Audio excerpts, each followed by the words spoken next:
Nahimo siyang barangay councilor sa barangay Basdiot. Nahimo siyang vice mayor. Pero ang among panag-amigahay, panaghigalaay, o ang pagsalig nako nagpabilin hangtod karon.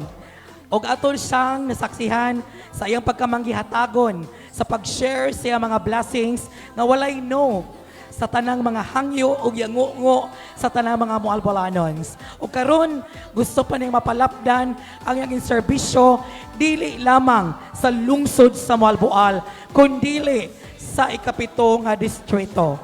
Ladies and gentlemen, atong sugaton ug dako natong garbo, Barangay Bugoanons, nga nakig-uban sa kanato karong gabi una sa pagsaulog sa sinulog sa Bugo 2025. Gracing this event is no less than our Municipal Vice Mayor. Let's give a round of applause for her fiesta message, the Honorable Vice Mayor Paz A. Rusgone.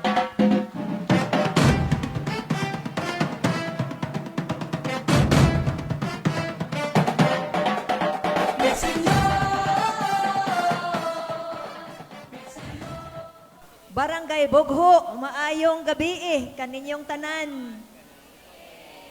Kurog-kurog pabaya akong tuhod nga numan. Gikan pagyutang ko sa hinatilan. Gikan na mo sa 14 ka barangay, gikuha na mo ang duha ka adlaw sa pagsuroy-suroy sa kabukiran sa hinatilan.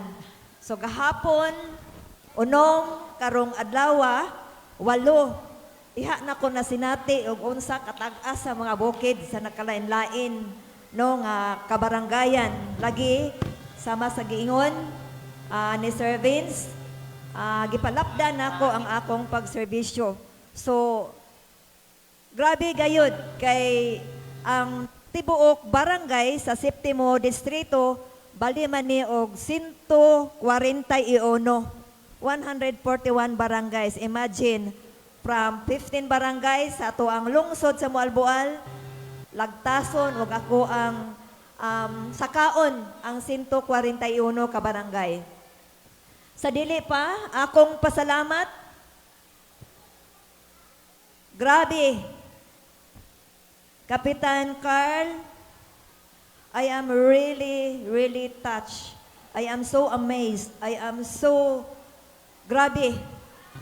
As you have mentioned, you have been presenting yourself that you have been dancing in this very floor when you were at least 7 years old. And I was in this Barangay Bugho for the last 15 years also during this time. Look at your councils, no? Grabe, sa ila pa lang pag-entrance, karon pa ko nakakita. Grabe ka mga gwapa o mga gwapo, ka mga maambungan, murag mga models ang imuhang mga konsehalis. To acknowledge, I would like to acknowledge sa atong mga barangay konsehal, Honorable previous barangay captain, Angelo S. Llanos, Kap. Grabe nimo, Kap, oy. Patanon kayo ang ato usab nga lain nga konsehal, Honorable Warley Dumosmog. Digyon mo na ko mailhan, konsihal.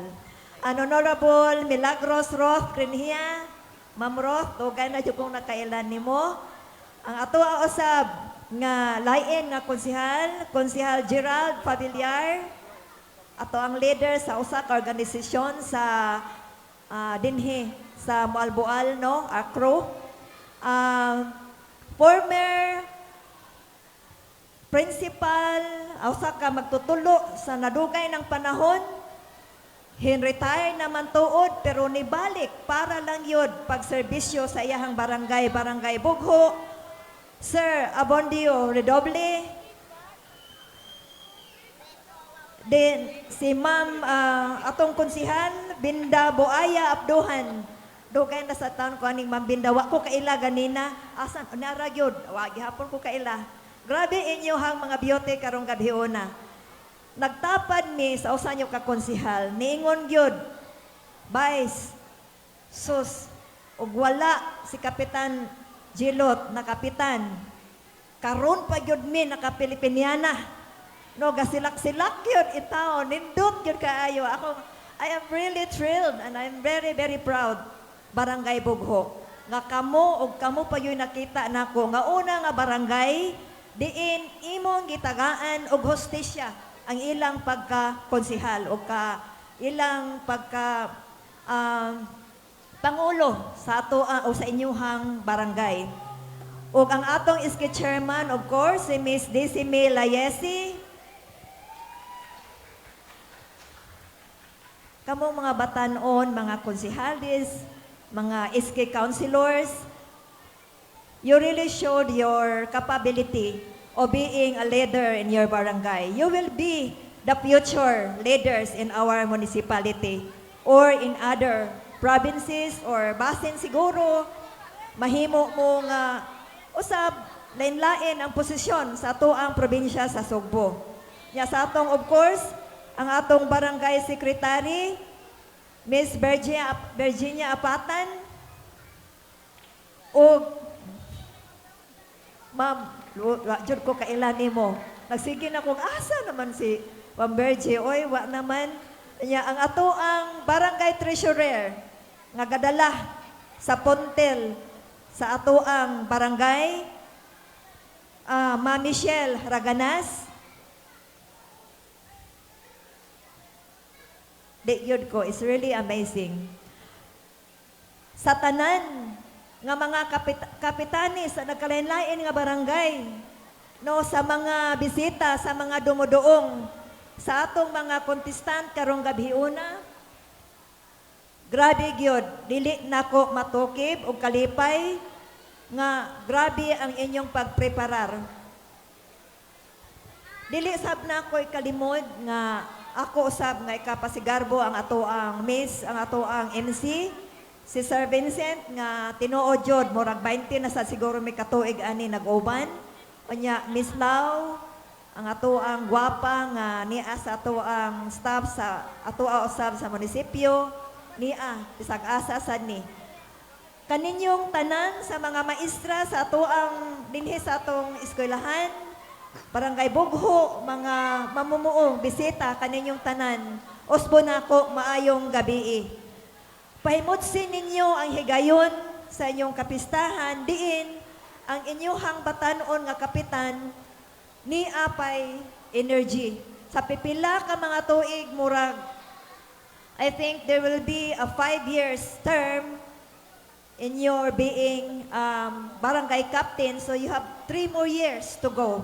Kay kaduha naman nimo nigi-celebrate, but this year, captain, kan ay beautiful captain or handsome captain, grabe gyud, really, di nako matkuan gyud mo ma-express ang tanan, pero tuol bughoanon, kay balo gyud mo,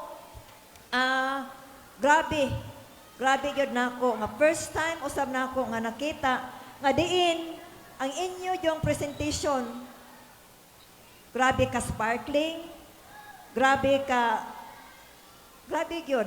I don't know how to express it, but it is a very good presentation tonight. And I'm so excited. Well, the 5 presenters or participants or candidates will be showing their different talents this evening. So, waman ko kakita sa inyong sinulog. I hope nga good luck na lang sa tanan nga mga contestant. I would like also to acknowledge sa akong kauban ay sorry kaayo sa akong kauban sa Sangguniang Bayan, Honorable Dodong Sabak, and also our future Vice Mayor. Vice Mayor naman na siya si Honorable Jinky Hanika. Wala pa naabot kay wala na siya opponent, so wala gyud na siya Vice Mayor na gyud na siya in my behalf. No, so kaniyong tanan, ospo nako, maayong gabi o enjoy tonight's activities. Thank you. Thank you very much, Honorable Vice Mayor Paz A. Rosgone. Salamat kay Mayor. Og sa ko nag-iingon, dili lang sa mual-bual, kundi iyang mapalapdan ayang serbisyo sa 7th Congressional District that soon to be our provincial board member.